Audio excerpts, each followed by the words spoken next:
The mutual fund industry in India is growing very fast. If you look at the best method for investors to invest in mutual funds, it is SIPs. SIP inflow has crossed 18,000 crores and hit an all-time high for the first time in history.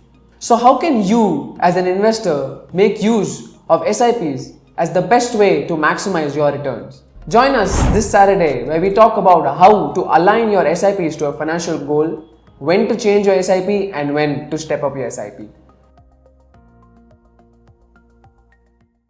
Finding value in this market. If you are an investor driven by value, if you like all your decisions to be based on what is favorable value to you, and if you are particular about not overpaying, then this market is probably not a market that you will like a lot.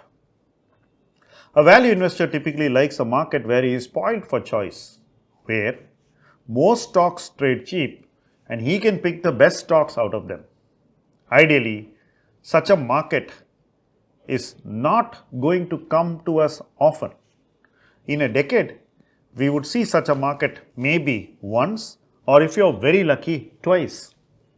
But a value investor still needs to exist the rest of the time.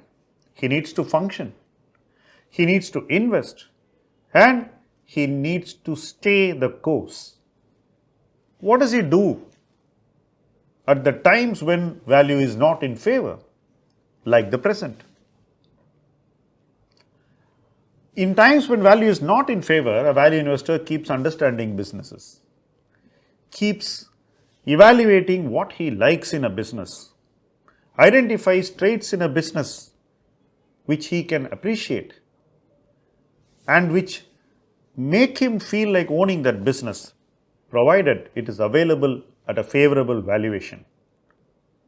Even when value is not in favor, the value investor must look at those businesses which he would like to buy when value comes in his favor.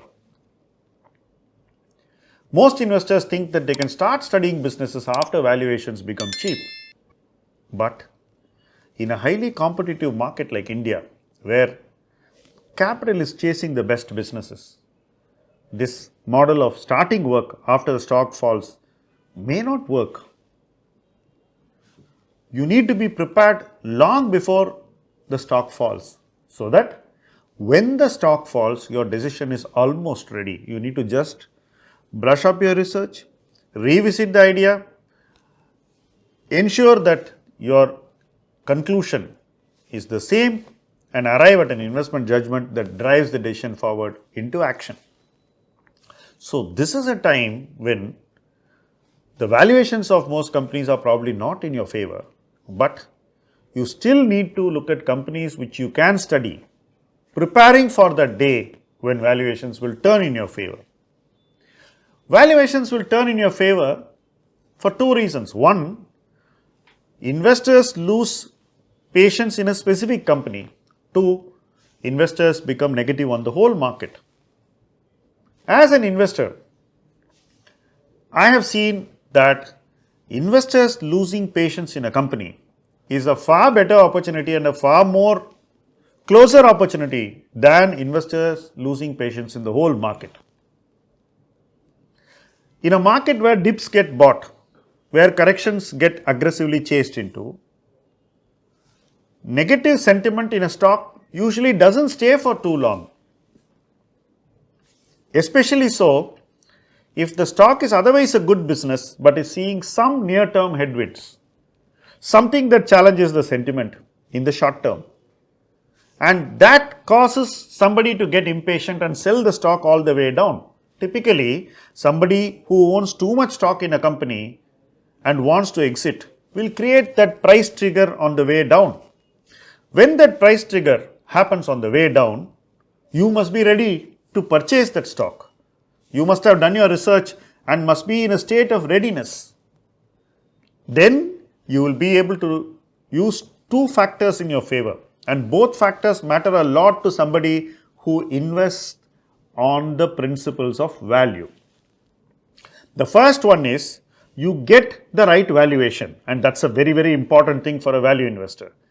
The second one is you get ample liquidity, because if you want to buy a lot of stock in a company, you need to find a seller on the other side. You cannot buy unless you have a seller, and the seller should give you the liquidity that you want. Effectively, if you get the price and liquidity in a stock, then you are able to invest based on your own well-laid established principles of value. There is no compromise, and most importantly, there is no impact cost. Ideally, a value investor would like to get this in his favor. If the whole market falls, then it's a different story, but that doesn't happen often, and until that happens, we need to rely on stock level opportunities, not market wide opportunities.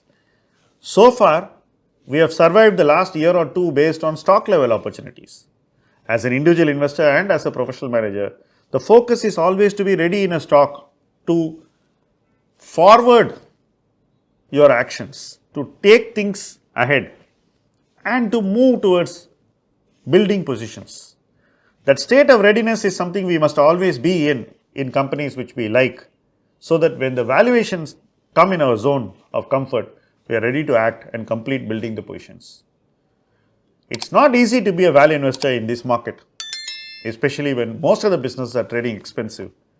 But it is important to be a well prepared value investor. It is important to be an industrious value investor. It is important to be a value investor who knows what he wants in a business, and he must know it in many companies, so that as and when each company comes into his zone of comfort, he completes his investment. The key thing in this is to be ready, act, and then again go into a state of silence. You need to be ready for a very, very brisk phase of action and then a long phase of inaction. Value investing will probably see this pattern play out in the years to come, unless you see a market-wide correction. But having this habit in any market would really help, because the value investor is always a research-ready investor, and a research-ready investor is always ready for the action when it comes before him, and that is an invaluable trait for any investor. Thank you for watching this video.